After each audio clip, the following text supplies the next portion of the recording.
വെടിയേറ്റ് വീണ അതേ മണ്ണിലൂടെ പുഷ്പൻ അന്ത്യയാത്ര നടത്തുകയാണ്.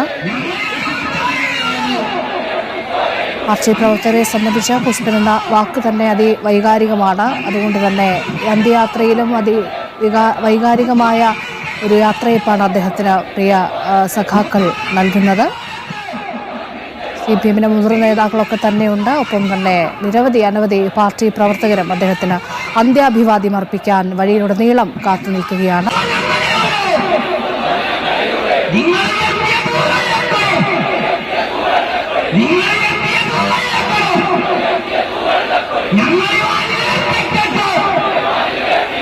ഞങ്ങൾ